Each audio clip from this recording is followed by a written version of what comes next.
And coming up on Mountain News this morning, people across our region continue to mourn the loss of a group of Eastern Kentucky police officers. And an Eastern Kentucky nonprofit asks the community for some financial help in supporting the families of those fallen officers. Dedicated to Eastern and Southern Kentucky, this is WYMT Mountain News this morning.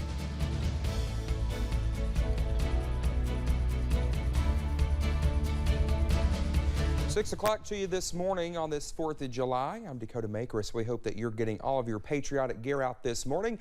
And, well, if you're having a cookout, I think you should probably invite Cameron and I over. Yeah. Because, well, we have to work today. Exactly. So, I mean, I don't know. We're not grilling out here. So no, I don't know. We could. We could, but I don't know how to do all that stuff. We got to grill outside. I mean, we're matching today. Have you noticed that? Oh, yeah. I just now noticed that. Look at us. Look at us. Wow. I didn't even text you. That was not even planned. No. Not even planned. And you were here last night, so no.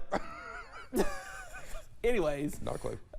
Yeah, let's talk about the weather this morning. So we're looking pretty good across the mountains today. Let's take a live look over at UVA-wise. Clear skies this morning, absolutely gorgeous. Current temperature sitting at 63 degrees, so not bad as you walk out the door this morning. Also 63 in Prestonsburg, 69 for Jackson, 67 in Manchester. The warm spots, Somerset and Middlesboro, both sitting at 70 this morning. Also 72 over in Jacksboro, just seen that. But visibility, that is the big story today. Less than a mile in Harlan, just more than a mile over in Ashland, and sitting at 0 miles down in Jacksboro. So be sure to give yourself time if you run into that fog this morning. Up on Pinpoint Doppler, all is quiet as we are looking at a clean sweep. We could see a pop-up shower or two later on today, but the big story is going to be the heat. Be sure to stay hydrated and wear sunscreen because highs are going to soar into the lower 90s later on today. We're also watching out for possible strong storms on Tuesday and Wednesday. I have that complete forecast coming up in just a little bit. Dakota. All right, Cameron, thank you. Well, we're learning new details about what happened and the others injured in Thursday's shooting in Allen. Jeremy Toms has more from Sunday's news conference. Floyd County Sheriff John Hunt went into extensive details about what unfolded on Thursday, June 30th, what others called the deadliest law enforcement event in Kentucky for nearly a century. He says it started with a phone call at 2 p.m. that day from a relative of Storr's wife, claiming she was being abused and needed help. That call was given to a deputy to respond, to do more of a welfare check to see what was going on at that residence. 2 deputies, Petrie and Hall, went out to Allen. Lance Storm was inside the house and she claimed that he was asleep and she needed to get out of there. And the wife immediately ran to them to get in the car. Hunt says once deputies learned more about the abuse from her. Over the last several weeks, he had her cell phone. He wouldn't let her use it. He had barricaded her and held her hostage for a number of days. They went to a nearby crisis center to obtain a protective order.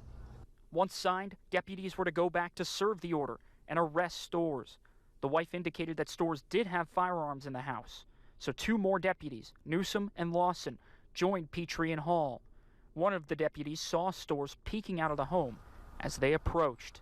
Guys, he's in the window. He just pulled back the blinds. Suspect immediately opened the door, and like he'd been waiting on him, he knew that. Officials say Storrs had multiple weapons, including a high-powered rifle, and deputies saw Storrs wearing an armored vest.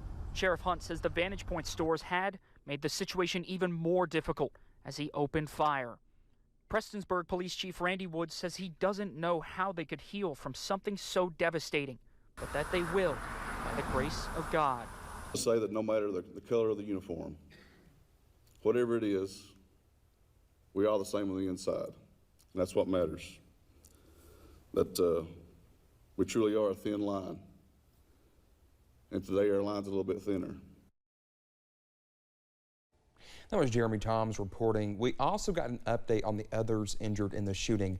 Judge Executive Robbie Williams says Floyd County Constable Gary Wolf is at home but had to have an eye removed because of gunshot and shrapnel injuries. EMS Director Joe Reynolds also lost an eye. Sheriff Hunt says Deputy Darren Lawson is at risk of losing his leg.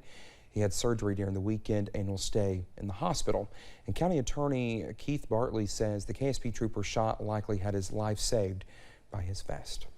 Along with recalling harrowing details and first-hand accounts of the mass shooting, officials took the time to answer questions about the details surrounding the gunman Lance Stores. County Attorney Keith Bartley fielded many questions during the conference about the gunman's weapon or weapons or other gear such as body armor and previous criminal history.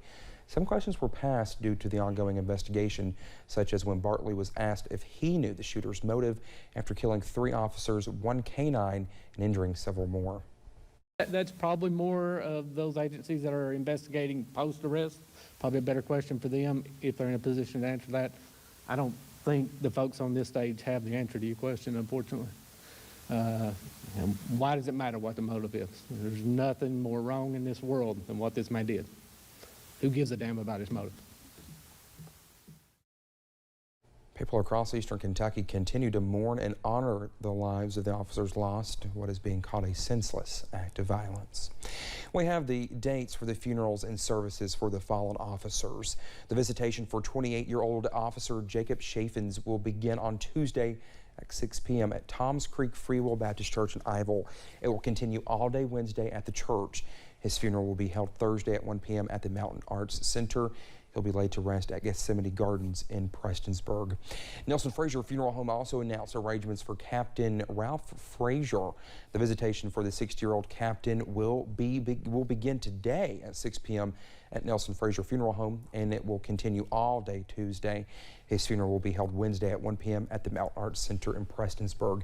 He'll also be laid to rest at Gethsemane Gardens. The visitation for 60-year-old Deputy William Petrie began Sunday at 6 p.m. at Nelson Frazier Funeral Home in Martin. It will continue all day today at the funeral home. His funeral will be held Tuesday at 11 a.m. at the Mountain Arts Center in Prestonsburg.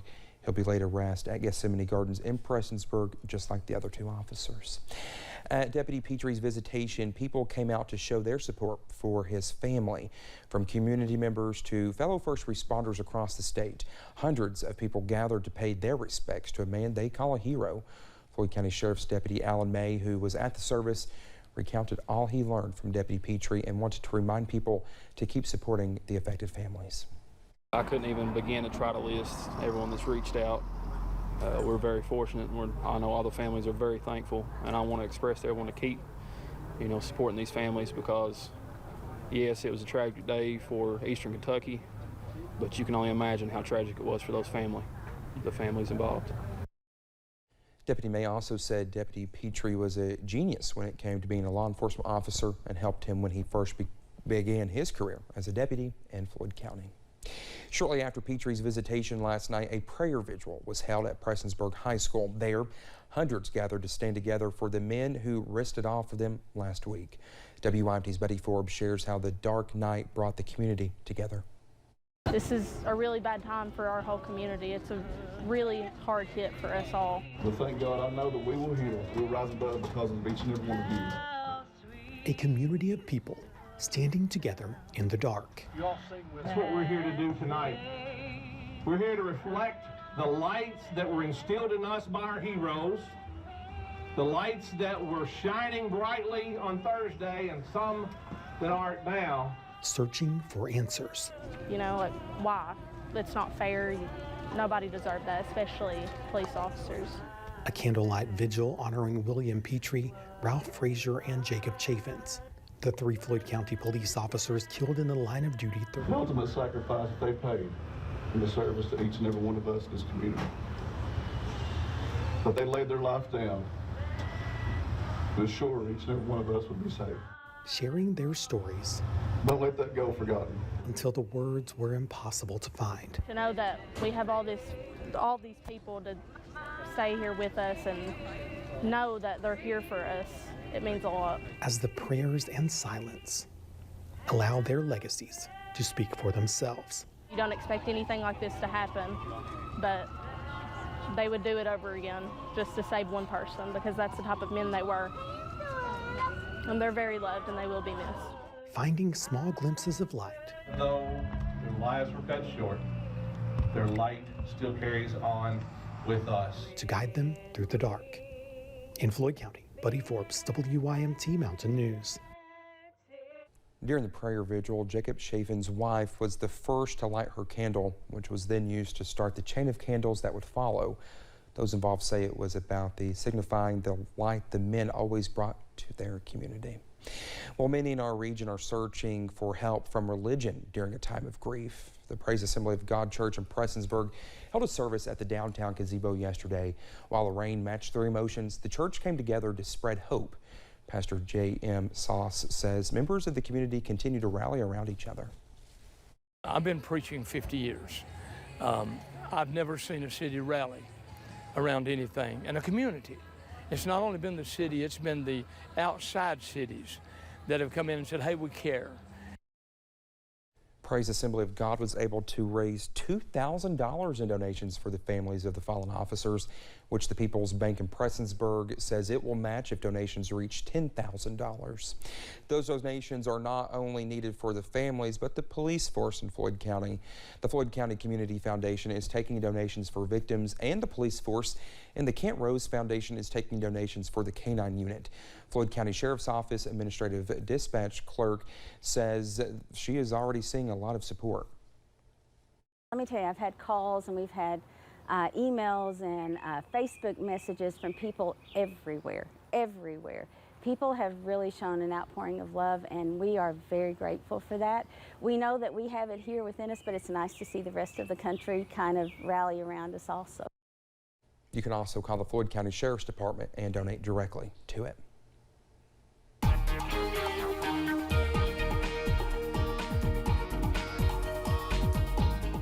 A quiet start to your 4th of July across the mountains, but we are watching out for some patchy fog. Let's take a look over in Whitesburg. Visibility less than 1 mile over in Letcher County. Current temperature sitting at 67 degrees. And over in Slade at the Mountain Parkway, all is quiet this morning under a clear sky.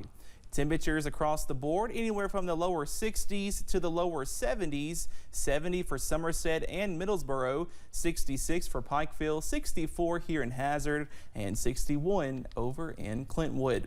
Visibility is the big story this morning. If you are out on the road, be sure to be careful and give yourself plenty of time, as multiple places are less than 1 mile in visibility.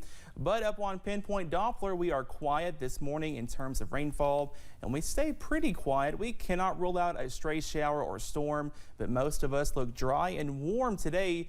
But that is going to change by Tuesday and Wednesday. Have that full forecast coming up in just a little bit. Dakota. All right, Cameron, thank you so much. It's 6:12. When we come back here on Mountain News this morning, the Kentucky Court of Appeals rejects an effort to reinstate the Commonwealth's ban on abortion. We'll have more on that in just a few minutes.